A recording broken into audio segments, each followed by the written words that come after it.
Cette capsule aborde la question de l'interprétariat en contexte d'intervention policière auprès d'une personne sourde. Afin d'illustrer l'importance d'avoir recours à un interprète formé en langage des signes du Québec, la capsule présente le contexte de la femme sourde vivant une situation de violence conjugale et faisant une demande d'aide. Alors, je suis Marie-Hélène Couture, coordonnatrice des services à la Maison des femmes sourdes de Montréal depuis 20 ans. Alors, je travaille comme superviseur d'équipe, on fait de la sensibilisation avec des conférences qu'on peut faire aux divers organismes. J'organise également des ateliers, divers événements. Alors, c'est entre autres une partie de mon travail. Et pour la Maison des femmes sourdes, les services que nous offrons à notre clientèle, il y a plusieurs volets. Donc, nous offrons des services à la clientèle sourde et malentendante de 18 ans et plus. Et le dernier volet, c'est de l'accompagnement que nous faisons, c'est-à-dire qu'on peut accompagner une cliente à la clinique, on peut l'accompagner pour un rendez-vous au palais de justice avec son avocat, également au poste de police. Donc voilà la diversité des services que nous offrons. Je suis agent conseiller auprès de la Division de la prévention et de la sécurité urbaine. On travaille en partenariat avec plusieurs groupes afin de mettre en place des mesures pour régler des problématiques à plus long terme. Mon rôle au sein du comité qu'on parle ici aujourd'hui sur les femmes en situation de handicap, c'est d'être à l'affût des problématiques qu'elles vivent en fonction du rôle du SPVM dans les interventions. Une fois qu'on est au courant de ces problématiques-là, on peut mettre en place à notre niveau des mesures pour régler les problématiques qui sont vécues. La capsule a pour but de préciser les bonnes pratiques pour les policiers lorsqu'ils sont en présence d'une femme ou d'un homme, d'une victime sourde, dans le fond. Les femmes sourdes vivent les mêmes formes de violence conjugale que la femme entendante, en plus d'abus spécifiques à leur situation de handicap. Par ailleurs, elles sont en moyenne 2 fois plus susceptibles de vivre de la violence conjugale. Selon l'enquête 2018 de Statistique Canada sur la sécurité dans les espaces publics et privés, 36% des femmes sourdes, contre 19% des femmes sans incapacité, rapportent avoir vécu de la violence physique ou sexuelle dans le contexte d'une relation avec un partenaire intime. En fait, ce qui est important de savoir, en fait que tous les policiers devraient savoir, c'est l'importance d'avoir un interprète pour une question de communication, bien évidemment. Alors, lorsque les policiers sont confrontés avec une personne qui utilise une autre langue, on dirait que c'est un automatisme. Oui, ils pensent tout de suite au service d'interprétation, alors que pour les personnes sourdes, souvent, ils vont vouloir utiliser papier, crayon ou la lecture labiale pour essayer de se débrouiller, mais ça prend vraiment les services d'une interprète professionnelle. Donc, pour avoir vraiment une communication claire et précise.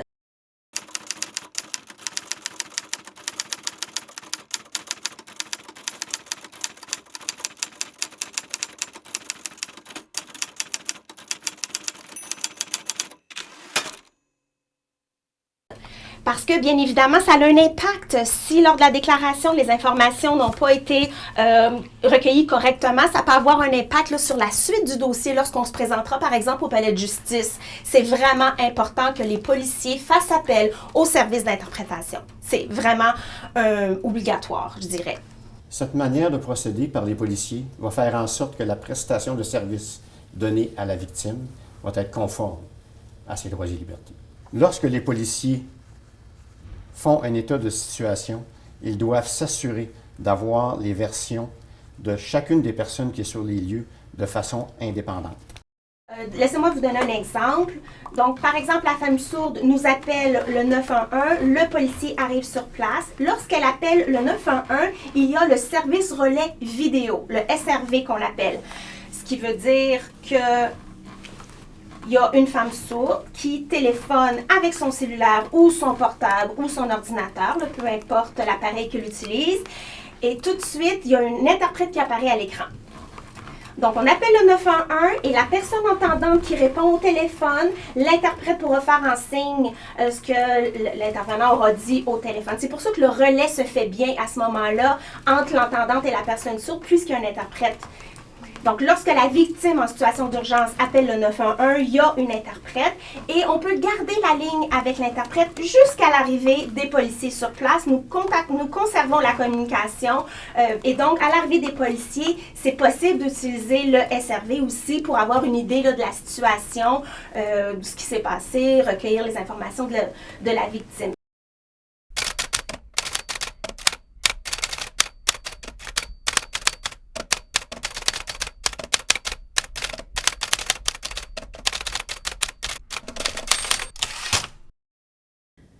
Le parcours de sortie de violence des femmes sourdes est parsemé d'embûches. Elles ont peu accès à l'information qui leur permette de reconnaître les abus dont elles sont victimes.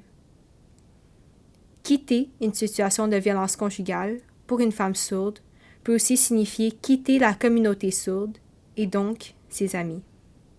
Une mauvaise interprétation et communication vont créer beaucoup d'anxiété chez la victime.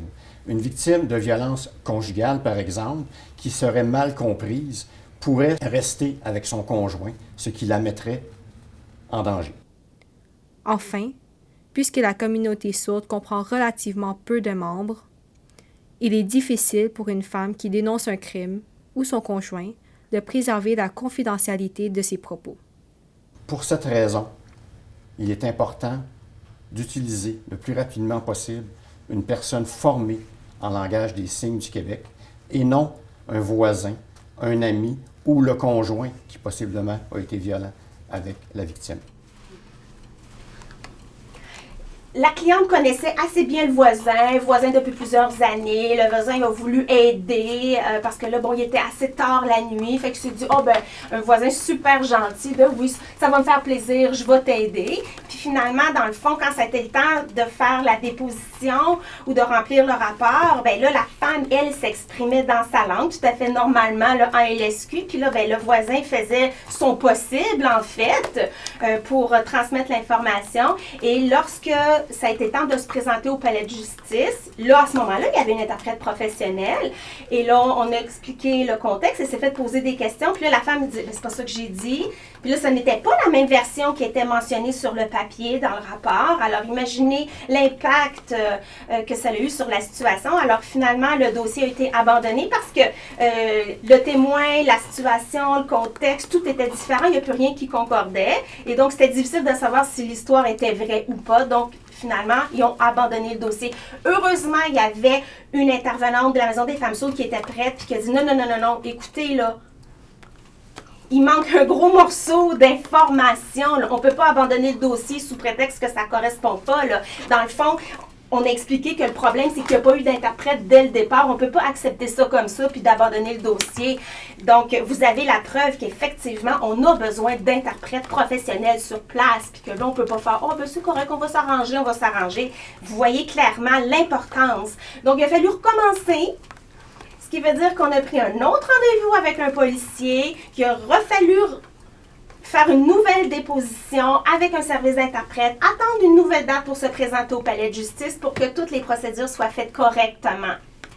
Puis en fait, ce qui s'est passé, c'est d'abord tous les délais. Imaginez, il y a eu énormément de délais dans cette situation-là. On ne parle pas juste de quelques mois, là.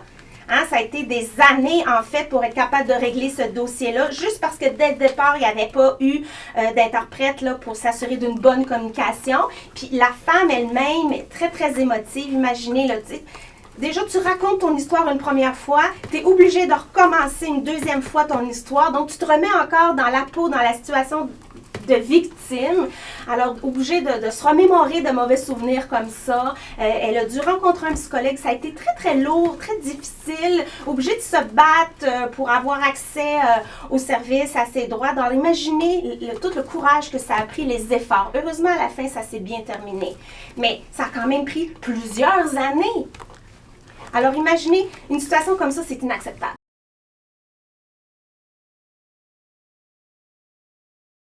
L'utilisation d'un policier CODA, Child of Deaf Adult, n'est pas appropriée lorsque l'on veut éclaircir une situation ou lorsque l'on veut prendre une déclaration d'une victime qui comprend seulement le langage des signes du Québec.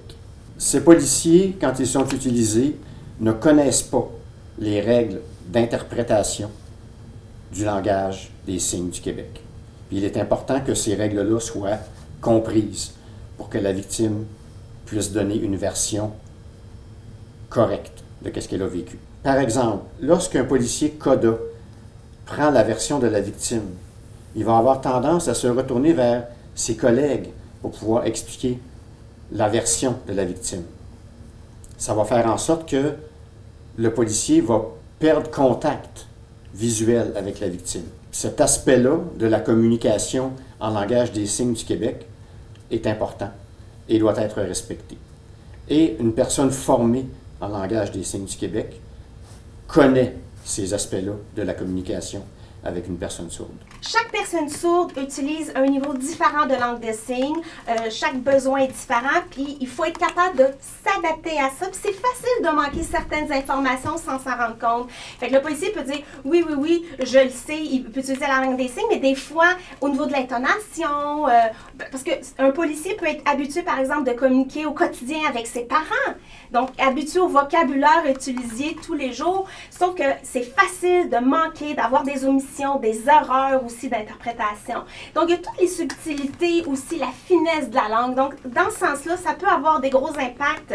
On ne voudrait pas prendre le risque, effectivement, qu'il manque d'informations, que ce soit une déposition erronée. On comprend des fois, les policiers sont fiers de dire, ben oui, je connais la langue des signes, je vais pouvoir aider quelqu'un, ça fait partie de mon travail. Mais comme j'ai mentionné, ce n'est pas un travail d'interprète, c'est complètement différent.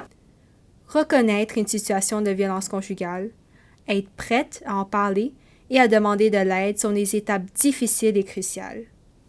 Mais une fois franchi, le parcours de sortie de violence continue à poser un grand défi. Les femmes doivent notamment franchir plusieurs barrières lorsqu'elles désirent porter plainte et dénoncer les violences dont elles sont victimes.